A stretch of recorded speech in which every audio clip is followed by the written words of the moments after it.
Hey everyone, Hey. welcome back to the channel. So in this video, we are gonna make caldo. Caldo! Soup. So yeah, that's basically soup. So what I'm gonna do is just chill because James is the one that makes it. I just know how it tastes. It's one of the few Mexican dishes I can make that's really, really hard to screw up because it's just throwing stuff in a pot. And usually, like when we first learned how to make this, we were like going by the book, like okay, this vegetable first, then gotta wait, then add the other ones. But now we just like toss everything in. Yeah, there's some recipes where like they're so meticulous where they're just like put everything in by the hour. And I'm just like, girl, it's all gonna boil down. Who cares? Right. So let's get this started. first things first, I gotta get the water ready. So I got about a gallon of water. I'm gonna start my stove and put it on high. And I made the mistake before of putting the like stove on and there's still water in my pot after washing it out and the pot warps and it don't sit right on the stove. So I didn't do that this time. Okay, let me grab my phone so I can record some of this. Okay. Look at me recording water going into a pot. Oh yeah, we don't need way more than that. Never been seen before. All right, well, James gets more water. Look at this shirt. It is the Domestic Goddess shirt. It is available at JaymeSMansfieldMerch.com. There's a whole bunch of shirts there. It is official. We made that website. So just in case you're wondering. It's my website. I paid for it and everything. Yeah, we need a lot more water because it has to be enough to submerge the chicken breasts. And also, you gotta bear in mind not to add too much water. Otherwise, it's gonna start to rise up and overflow when you start adding the vegetables in. I know you could have added the water right here, right? Oh, I know. But you want it to heat up. Plus, I said, like, I like getting the water hot. And it's gonna take a while for the water to heat up. I just need one more bottle and we should be good. I don't want to overfill it. There's a nice little fill line in this pot. Yeah, and especially, you guys know we live in Las Vegas. It's a water shortage here. And it's good to use this bottled water because it's going to go to waste anyway if you don't use it. And if you watch the news, I know I watch the news here 7 at 7 on YouTube for Las Vegas. They're always finding dead bodies there since the drought is bringing the water down. And I'm like, I don't know if I want to drink that. All right, so while James heats up the water, we're just going to do a quick cut and we'll be right back. All right, we are back. The water is all warmed up. Yes. And it's boiling. So what do we do now? Okay, so I dump in my chicken stock and I put in the chicken. But at this point, we couldn't find chicken stock, so we got vegetable stock. Vegetable stock, it's fine. It's gonna become chicken stock as soon as you put the chicken in and boil it anyway. Right. So, I'm gonna dump in our stock. And again, like it's all just a matter of just waiting for this water to heat up. And then you start just throwing in the other ingredients as it's boiling. Because all we're really doing is basically just creating flavor. Dump our chicken in. I got like 6 pieces. You could use more if you're doing a bigger pot. It's just me and Ernie, so I don't need any more than 6. No one else is gonna be eating this. And we're probably gonna eat this for the next 2 days. Yeah, for real. Because caldo always tastes even better the day after when it's sitting around. That's it. All right. And what I also do when it's cooking down the chicken is I throw in the stuff that takes the longest to cook. So that means the carrots.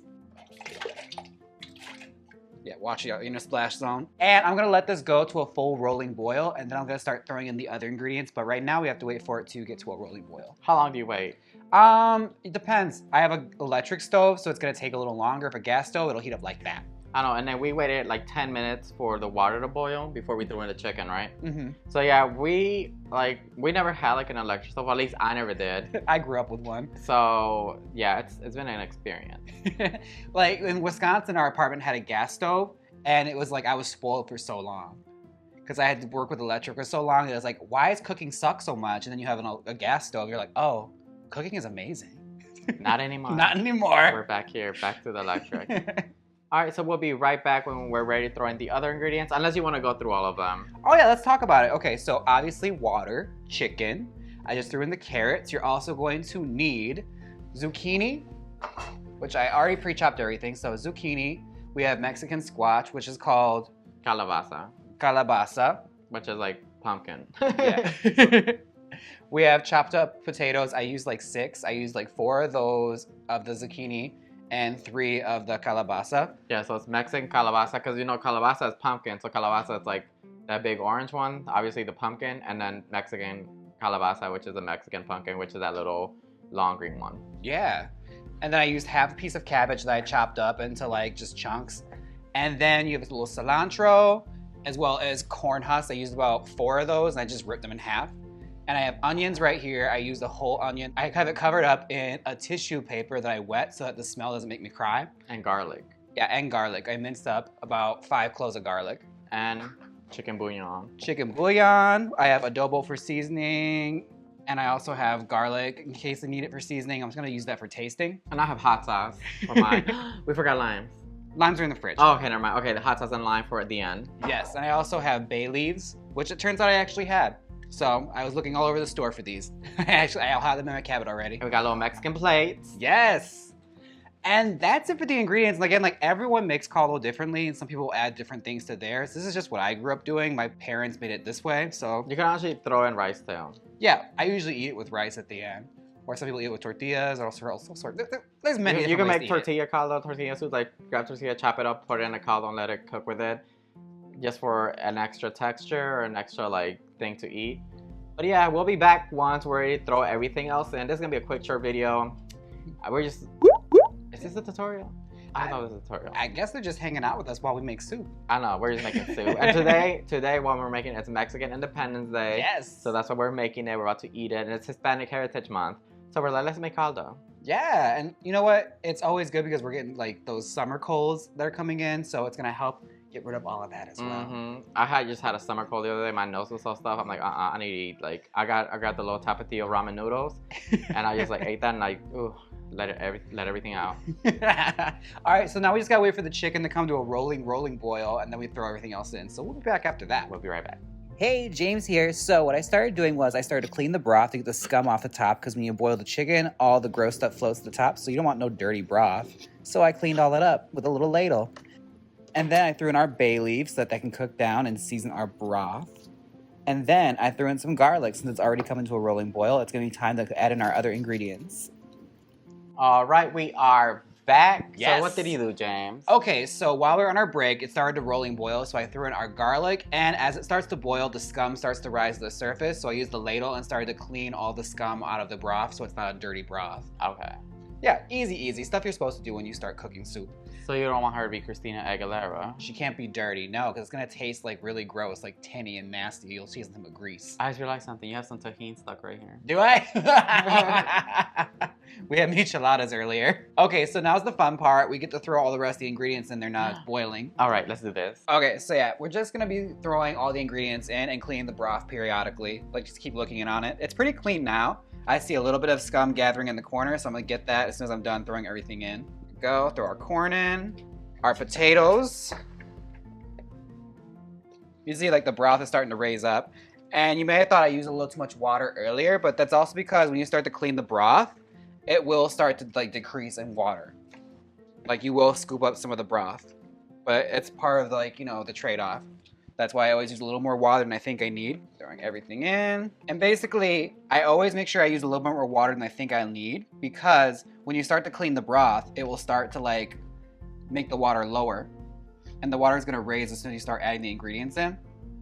Yeah, I always anticipate the broth getting a little lower after I start cleaning it. A few more things. That and that and that. And we throw in our cabbage.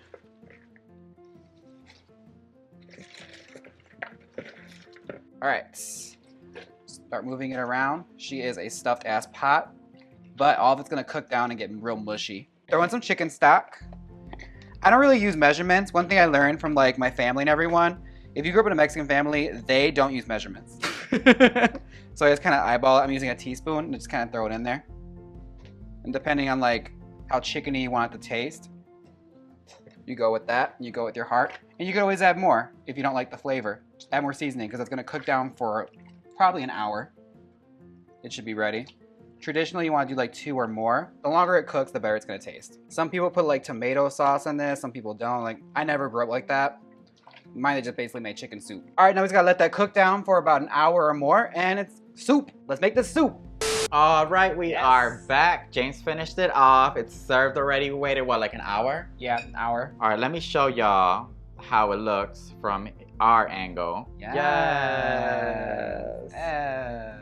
And then we have the rice right there. We're just gonna put some on here. Mm-hmm. I should stop recording. Y'all know how rice looks. All right, let's put I didn't make the rice anyway, so it's fine. the rice. Yeah, we got this from the store pre-made. We didn't care. The little Mexican store we just found. Oh, they snap with the rice, so I didn't even worry about it. They slay.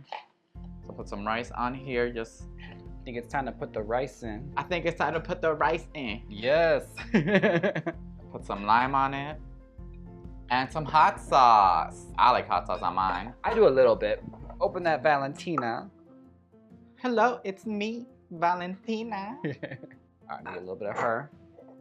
Ladies and gentlemen, her. You hear some crunching in the background, that's Puff. Yeah, Puff is eating. Puff is maxing right now. Oh my god, I love caldo, especially when I'm sick. Or even right now, sometimes I just want it.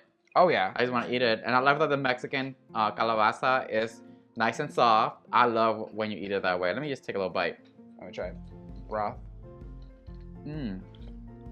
Mmm. It's Yes. so good. Just the right amount of water, too. Mm-hmm. Like I said, I always add a little bit more than I expect because you have to clean the broth, so you're going to lose some of it anyway. Mm-hmm. And it tastes so good. And the chicken is soft, too. Ernie likes his with the corn on the cob. I only add that in there because he likes it. I don't really like it. It's good. I don't like corn on the cob. I just eat it at the end because I eat it, then I pick up all the broth with the leftover corn, and I suck on the rest of that broth. Work. I've never made it with pork or beef before. I think I'm going to try that next. Because I know you can make it with multiple different meats, depending on what your meat is, or you can make it without meat. And this one's chicken, so we always make chicken.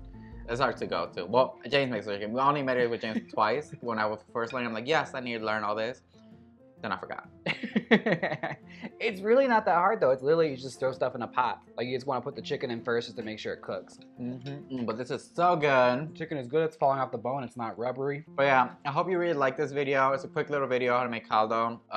If we remember, we'll probably just put like the ingredients and stuff in the description that we use. Yeah. But besides that, we're about to eat. Yeah. So we'll see you in the next video. Don't forget to stay trifling, like, comment, and subscribe. And until next time, deuces!